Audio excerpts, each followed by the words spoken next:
दूसरे चरण के चुनाव से पहले प्रचार जोरों पर है। बिहार के रक्सौल आपको लिए चलते हैं। यूपी के मुख्यमंत्री का संबोधन जारी है, क्या कुछ कह रहे हैं सुन लेते हैं। वंदे मातरम के अमर रचयिता बंकिम चंद्र चट्टोपाध्याय की स्मृति को नमन करते हुए आप सभी बिहार वासियों को मैं हृदय से बधाई देता हूं।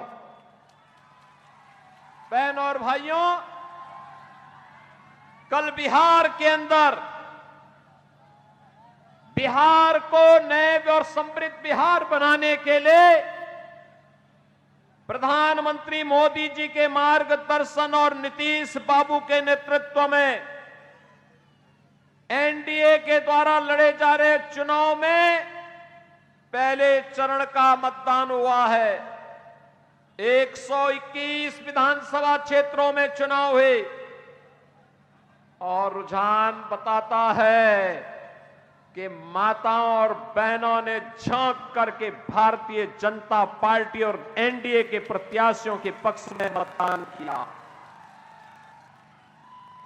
हर अन्नदाता किसान, हर नौजवान, हर श्रमिक, हर व्यापारी सुशासन की सुदृढ़ नींव में समृद्ध बिहार बनाने के मोदी जी के संकल्प के साथ नीतीश बाबू के नेतृत्व में इस चुनाव में फिर उठ खड़ा हुआ है।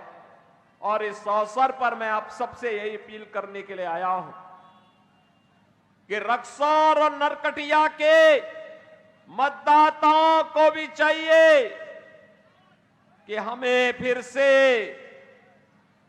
जंगल राज बिहार के अंदर वापस नहीं आने देना है। बिहार के अंदर जंगल राज नहीं आने देना है। सुशासन की सुदृढ़ नींव पर एक समृद्ध बिहार बनाना है और ये समृद्ध बिहार तभी बनेगा जब मोदी जी का मार्गदर्शन हो और नीतीश बाबू का नेतृत्व हो। बहनों और भाइयों, बिहार का अपना गौरवशाली इतिहास है। मैंने कहा ना, ज्ञान की समृद्ध में तपा हुआ बिहार। भगवान बुद्ध को भी ज्ञान प्रदान किया था इस पावन धरा ने। इस पावन धरा ने भगवान बुद्ध को भी ज्ञान प्रदान किया था।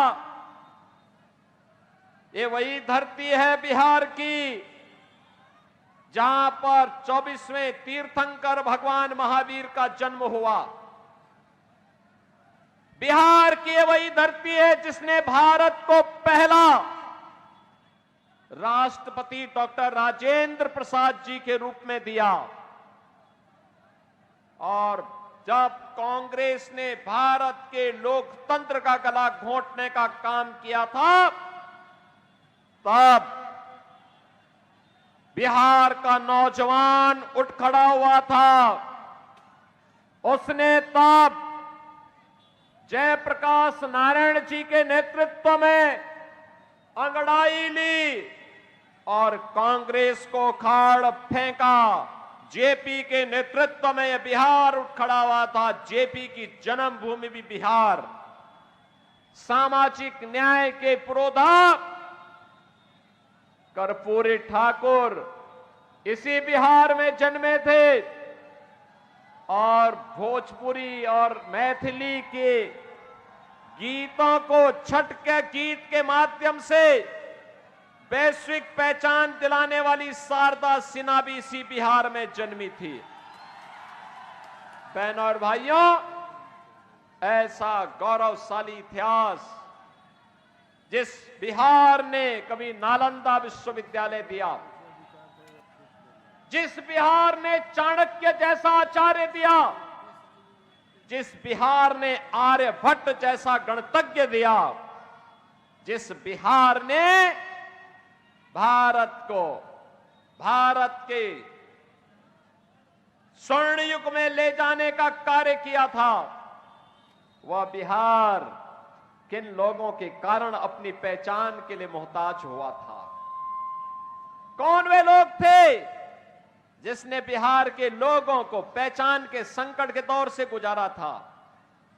बहनों और भाइयों, ये वही लोग हैं जिसने नौजवान के सामने पहचान का संकट खड़ा किया, किसान को आत्महत्या करने के लिए मजबूर किया, गरीब को भूखों मरने के लिए छोड़ दिया, यहां के व्यापारियों की संपत्तियों पर कब्जा करके जातीय संघर्ष में बिहार को पूरी तरह लहूलुहान करने का काम किया। बहनों और भाइयों, 1990 से लेके 2005 के बीच इस बिहार के अंदर 60 से अधिक जातीय नरसंहार की घटनाएं घटित हुई, 30,000 से अधिक अपहरण हुए। न व्यापारी सुरक्षित, न चिकित्सक सुरक्षित, न इंजीनियर सुरक्षित, न बच्चे सुरक्षित। बिहार, बहनों और भाइयों, जो ये लोग लालटेन लेकर के आज फिर आए हैं, ये लालटेन नहीं, ये डकैती डालने का एक सर्टिफिकेट था इनके लिए, डकैती डालने का सर्टिफिकेट।